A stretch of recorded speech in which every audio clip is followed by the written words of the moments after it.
Bom dia pessoal do Facebook, Twitter, Instagram, Telegram, WhatsApp, YouTube, seja por qualquer meio que você esteja prestigiando esse trabalho, curte, se inscreve, compartilha, sugere, ativa o sininho, critica, elogio, vai me ajudar. Eu espero poder estar te ajudando aí nessa empreitada de mais de 20 anos de estudo na área da sociologia, da economia, da filosofia, da história, da política, da religião e temas afins, né? Então, dando continuidade aí ao primeiro vídeo, né, a ideia aí do que é o comunismo, né? Então, no primeiro vídeo eu fiz aula introdutória, explanei o que ele é, qual o seu contexto, né? Quem são seus representantes, qual é a sua crítica, né? Nós não podemos nos definir em definições de dicionários como fez aí um iluministro, né?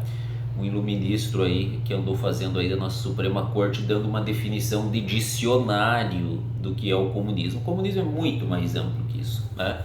Para você entender o comunismo, no mínimo 5 anos de estudo, 200 obras das mais variadas vertentes que você tem que ler, para no mínimo você estar gabaritado a entender alguma coisa de comunismo. As pessoas não entendem, elas não sabem o que é, elas são palpiteiras, né? Elas dão palpite, elas invertem o sujeito e objeto, elas pegam as finalidades do comunismo, as supostas finalidades, eles pegam a propaganda do comunismo e identificam com o próprio movimento comunista. Elas fazem uma confusão entre o que é o comunismo, o que a propaganda diz que ele é, os seus representantes, e por fim invertem o final do processo, né, que eram os supostos objetivos alcançados com de fato os resultados a que ele chegou. Eles fazem uma mistura, né?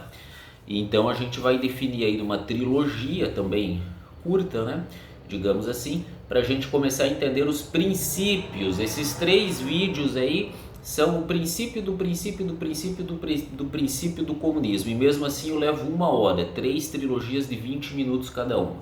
A primeira identificando o que ele é, onde ele surgiu, a base da teoria marxista. A segunda, uma explanação da história do comunismo no mundo, né, as suas variantes ao longo do tempo, e na terceira, para fechar, o tal do comunismo aqui no Brasil, se é que ele existe, se é que ele não existe. Polêmico e controverso. Então vamos lá, nós já identificamos no primeiro vídeo o que é o comunismo, onde ele surgiu, contra quem ele surgiu, a favor de quem ele surgiu, quem foram os seus propagadores, né? Qual é a base da sua teoria, né? Parte da análise das contradições da história, da dialética da história, né? Da tese e antítese da história, que formam uma síntese, né? Das contradições da história, do processo de trabalho alienado. O trabalho gera a riqueza, mas gerou também a miséria de alguns e a apropriação do trabalho por outros. É a grande crítica ao capitalismo que o Marx faz no século XIX. Materialismo histórico e dialético, a superestrutura, que é todo o componente, todo o aparato burocrático, jurídico, militar, os aparatos repressivos do Estado, a religião, a família, né, a cultura, as escolas, que formam a superestrutura que legitima a estrutura, a economia da sociedade, que para o Marx é capitalismo, obviamente, né, burguês e proletário, trabalho alienado, liberalismo econômico, exploração da mão de obra, e por aí vai, né? Os pilares aí do capitalismo, do qual o Marx construiu a sua teoria socialista, que viria a ser o comunismo, né? Então nós identificamos isso no primeiro vídeo, a ideologia, a alienação, a ideologia que serve para justificar aquele modo de produção. Ideologias são as ideias construídas para você justificar aquilo que existe na base, para você dar sentido, legitimidade, valor, validar aquela relação.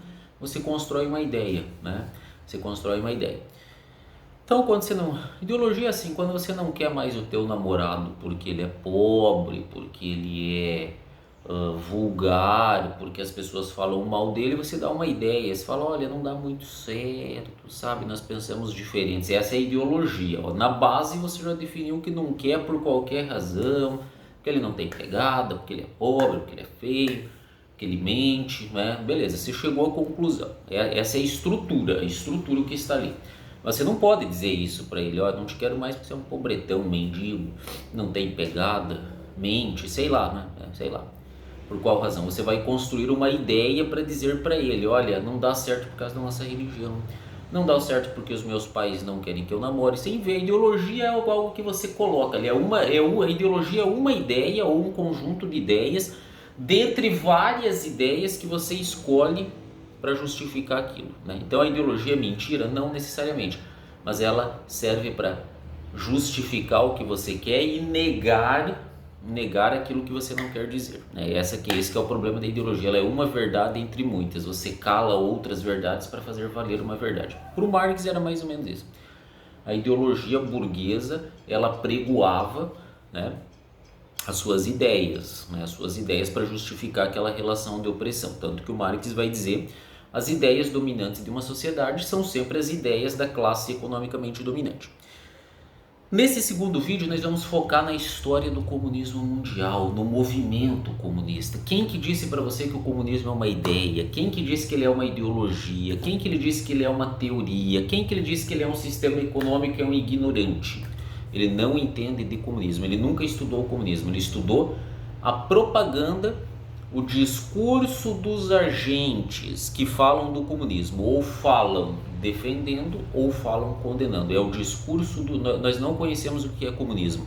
Nós temos o discurso dos agentes, ou como fez o iluministro, uma definição de dicionário. Comunismo não é ideologia, comunismo não é sistema econômico, comunismo não é meramente uma teoria, ele se baseia em cima de uma teoria, ele se justifica a partir de um sistema econômico, né? Ele tem uma ideologia, mas ele não é uma mera teoria, não é uma ideologia, não é um sistema econômico. O que é então o raio do comunismo, professor? Explica para nós. Comunismo é um sistema de poder, ele é um movimento, ele não é algo fixo que se define em teoria de dicionário. O comunismo é a coletivização dos meios de produção. O comunismo é uma crítica ao capital. Isso são características, isso são qualidades que ele tem. É como definir você pela forma do seu cabelo. Ela é uma pessoa que tem o cabelo crespo, ela é uma pessoa que tem o cabelo liso. Isso é o enfeite da noiva. O comunismo é um movimento, ele é um sistema de poder hierárquico, organizado, que tinha um discurso lá no século XIX contra a opressão capitalista, diga-se de passagem, e que se metamorfoseou ao longo da história. Ele foi sofrendo alterações sistemáticas. Ele permanece como que o comunismo permanece hoje? Como um movimento. Ele não é uma mera teoria da apropriação dos meios de produção pela classe trabalhadora. Isso era a ideia do Marx lá atrás. O Marx tinha essa ideia. Ele fundamentou essa ideia, que, diga-se de passagem, trouxe alguns avanços e alguns problemas bem complicados, né, que nós já vamos entrar neles. Então veja bem, o comunismo não pode ser definido pela sua propaganda, pelos seus discursos que ele assumiu, pelos agentes que falam em nome dele. Essa não é uma definição boa de comunismo. O que o comunismo é em substância? Um movimento, um sistema de poder hierárquico organizado que se utiliza das mais diversas ideologias, por isso que ele não é uma ideologia. Ele nasceu como usando uma ideologia básica, que era a ideologia aí da distribuição igual dos recursos, e para isso você precisaria de um Estado que colocasse o proletariado como centro do processo produtivo e por isso com o poder sobre o processo produtivo, para eliminar as desigualdades sociais, né? Ele nasceu nessa vibe, mas ele se metamorfoseou, ele mudou, ele se reestruturou dentro de uma configuração capitalista aí, né? Então vamos lá, o comunismo pelo mundo, o movimento comunista pelo mundo, ele mudou, o comunismo ele mudou mais nas suas ideologias, nas suas finalidades, do que você mudou de roupa esse ano. Ele mudou demais, ele assumiu caracteres, na base permaneceu algumas raízes, né? Alguns alicerces, mas ele mudou mais do que você mudou de roupa esse ano, para você ter uma ideia. Então vamos lá, a história do movimento comunista do mundo. Quando Marx e Engels teorizam o comunismo lá no século XIX, ele era mais objetivo, ele tinha mais clara a situação, que era supostamente acabar com a relação de opressão entre um burguês capitalista e um trabalhador operário aí, proletariado, né?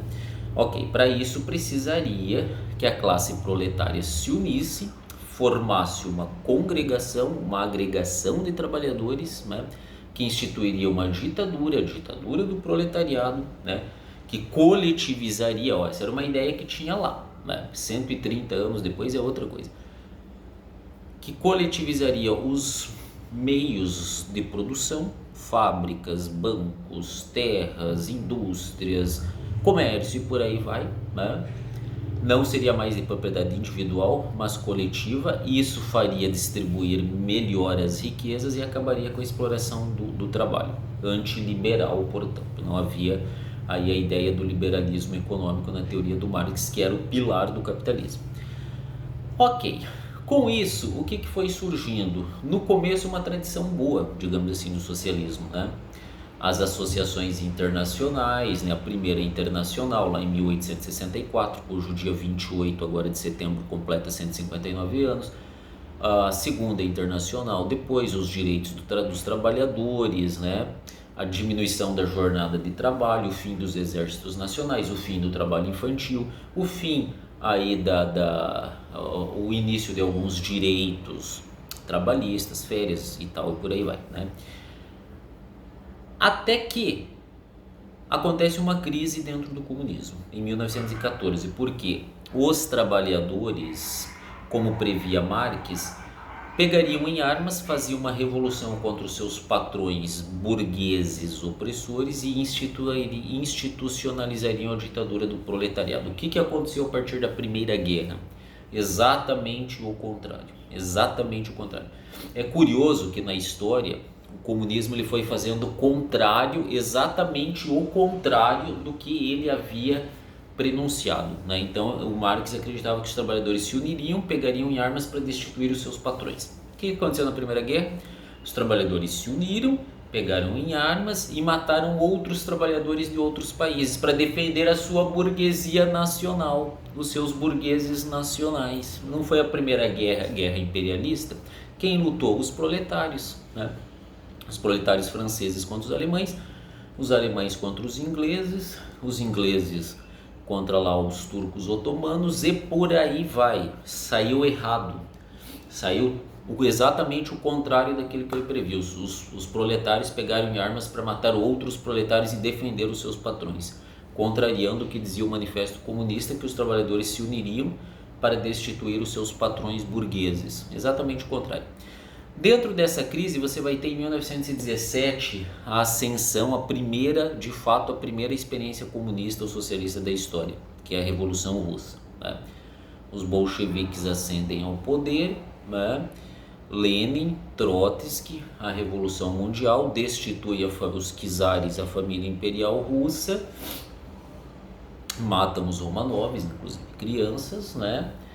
E fazem a primeira experiência socialista da história. Um outro problema aí, a Rússia não era capitalista, era pré-capitalista, era semi-feudal, e o Marx previa que o socialismo, o comunismo se daria num país de industrialização avançada, França, Inglaterra, Alemanha, talvez Itália, Estados Unidos, né?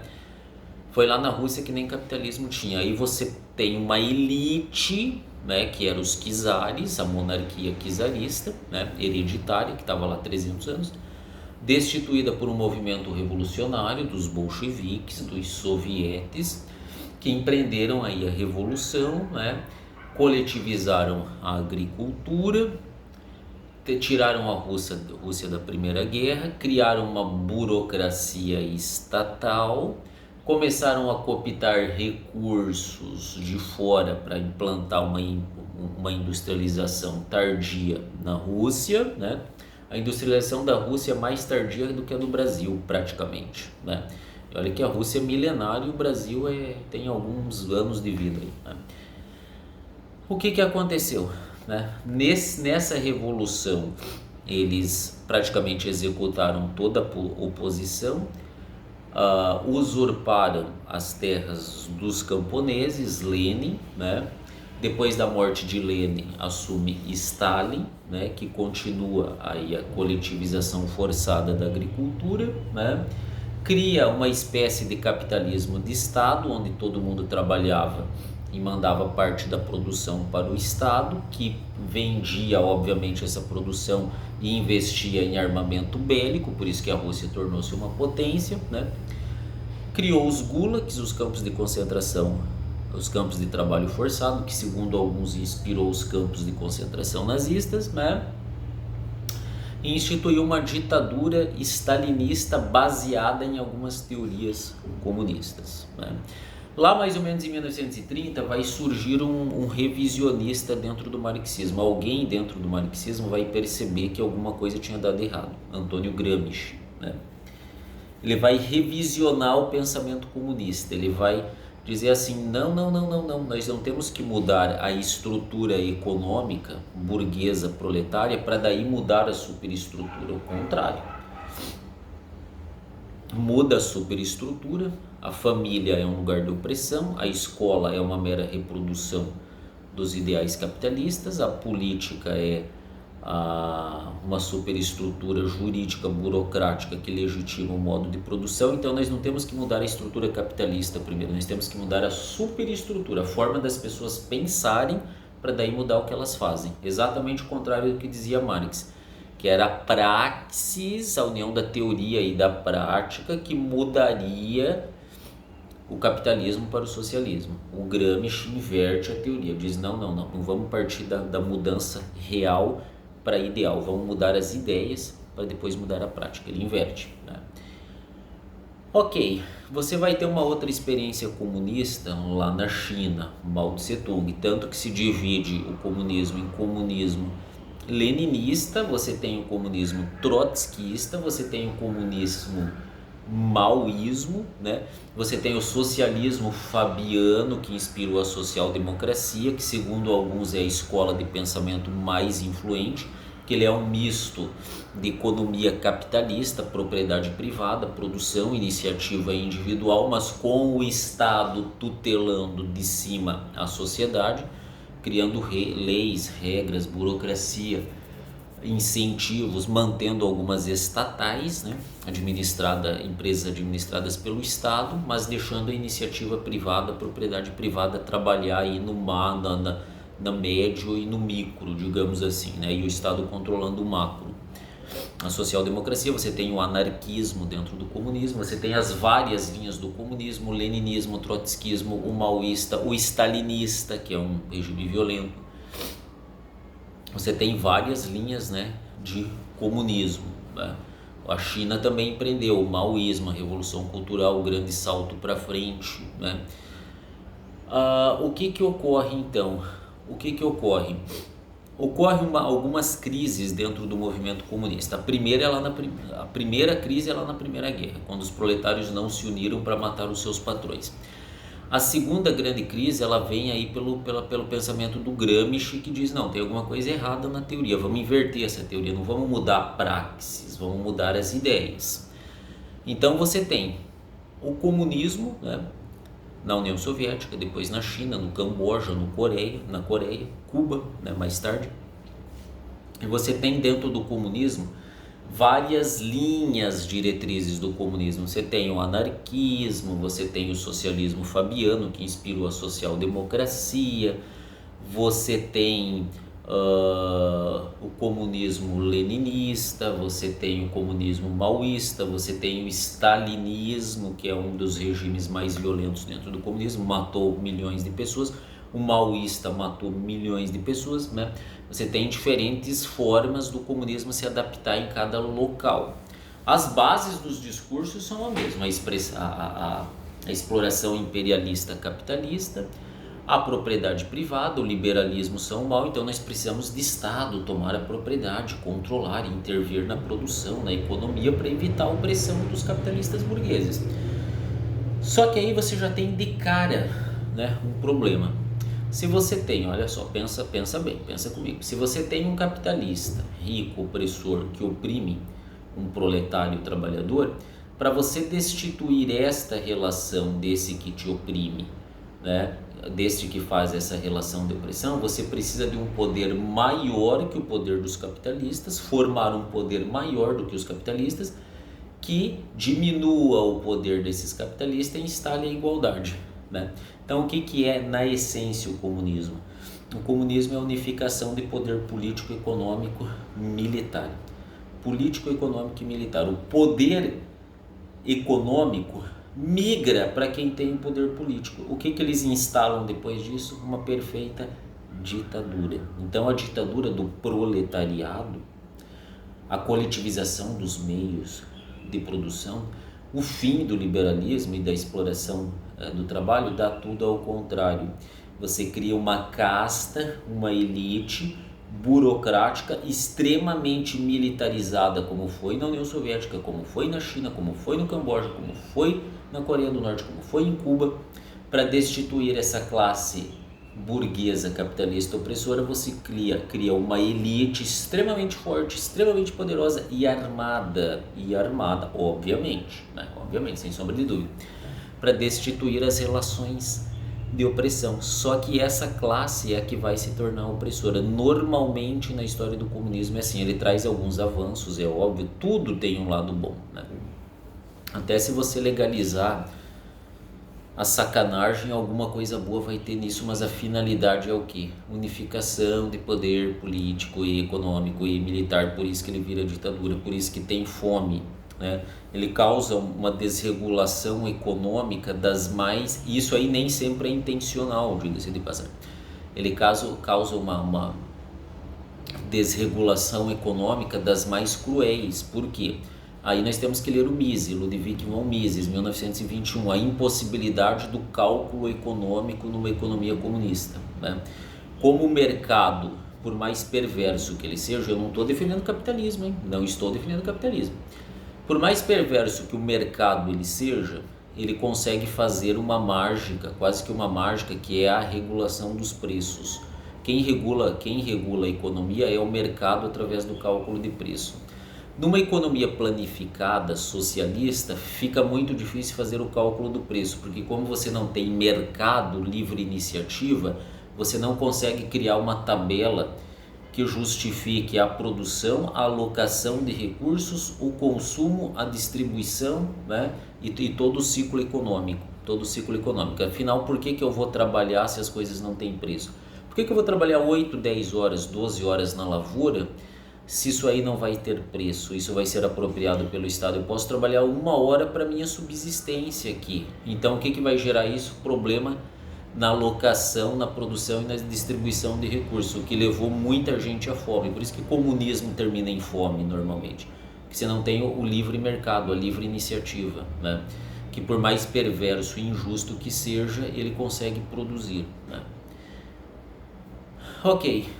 Essa é uma parte aí do comunismo pelo mundo. O comunismo, uma coisa interessantíssima que vai acontecer dentro do comunismo. O comunismo, o socialismo, essas tradições da esquerda, quando o capitalismo ele foi vencendo a Guerra Fria, pós Segunda Guerra Mundial, a economia de mercado foi se estabelecendo, né, e mostrando as contradições do socialismo, o discurso de uma parte da esquerda, ele migrou do trabalhador pobre, oprimido, assalariado para uma agenda cultural, Então os excluídos não eram mais os trabalhadores pobres vítimas do capitalismo, como tinha na Europa, na União Soviética, na China, na América, mas sim as minorias estigmatizadas historicamente. Houve uma confluência, né, dos agentes da revolução, que seriam o proletariado oprimido. Quando esse aí começou a ganhar mais, comprar carro, casa, consumir, ele deixou de ser meramente um agente da revolução, que iria levantar a bandeira do proletariado. Passou a ser as culturas historicamente marginalizadas. Isso aí vai ter ecos lá no maio de 68, Escola de Frankfurt, né? Revolução cultural, marxismo cultural. Quem que é a classe oprimida agora? É o trabalhador pobre? Mas peraí, o trabalhador pobre está comendo, está tendo televisão, está comprando um carrinho, está viajando, está tendo carro. Ele não é mais a classe que pode representar essa revolução. Onde é que eles foram buscar os novos agentes da revolução? Lá nas minorias historicamente estigmatizadas, mulheres, gays, negros, né? indígenas, naqueles que sofreram de fato aí a estigmatização histórica, independente se eles foram absorvidos no processo capitalista e ganharam alguma coisa no processo capitalista. A partir de 68, Revolução Cultural, frankfurtianos, precisamos não pôr abaixo agora o capitalismo, porque ele está se mostrando, apesar das contradições e dos problemas, ele está tendo alguma eficiência relevante, né? Então nós precisamos mudar o foco da revolução. Quem são os agentes da revolução agora? São eles, as minorias historicamente estigmatizadas. Nós precisamos pôr abaixo o machismo patriarcal ocidental, o cristianismo que aliena, né? O cristianismo alienante, os valores arraigados por milênios, que segundo a Revolução Cultural manteve alguns no poder e tirou outros do poder, né? Nós precisamos acabar aí, o homem branco heterossexual em potencial um opressor machista, racista, patriarcal. E esse é o foco, não é mais meramente o capitalista burguês. Ainda existe discurso lá na velha esquerda, a esquerda leninista, tradicional, ou maoísta, ou até stalinista, né? Mas nós precisamos pôr abaixo aí o patriarcado cristão, machista, né? Machista, e que é aí mais do que o agente, eles são aí os mentores aí, né? Os mentores da opressão,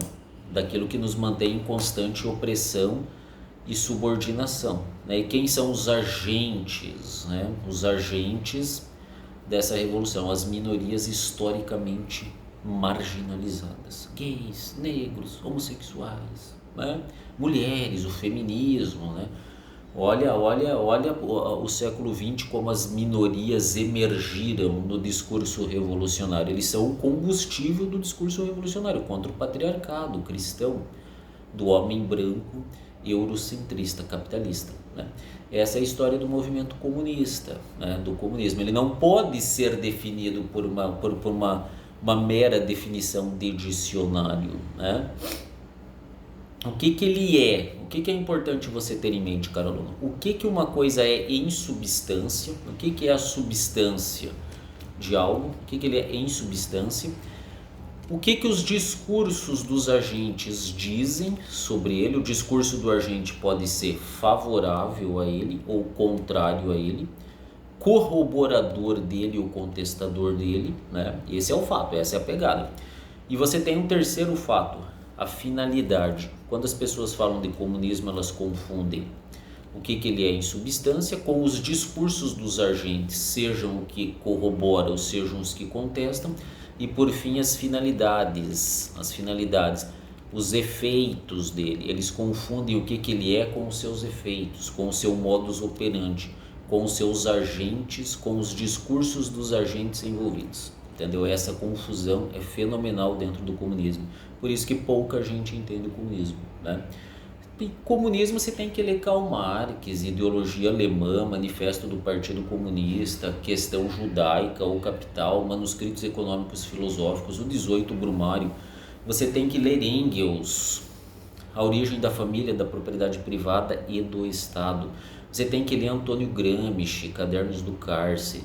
Você tem que ler sobre a Revolução Russa, sobre o comunismo maoísta. Você tem que ler todas essas fontes, no mínimo, isso é o mínimo do mínimo do mínimo do mínimo, para você começar a querer entender o comunismo. Não é pegando uma definição de dicionário e confundindo o que o comunismo é em substância com os discursos dos agentes, sejam os agentes que contestam, sejam os que corroboram com o comunismo, ou seja, quem fala a favor e fala contra, seja com as finalidades, o que ele diz, o que a propaganda diz que ele vai fazer, com propriamente os efeitos, o que de fato ele fez, né? Então, em suma, o que é comunismo, professor? Unificação de poder político e econômico, e militar, sobretudo militar, com o discurso de promover igualdade, né? com o discurso de promover a igualdade. Isso que é o comunismo em substância, não o mero discursos dos agentes envolvidos. Tá bom, pessoal? Espero ter esclarecido. Um bom dia a todos. Estudem bastante, tá bom?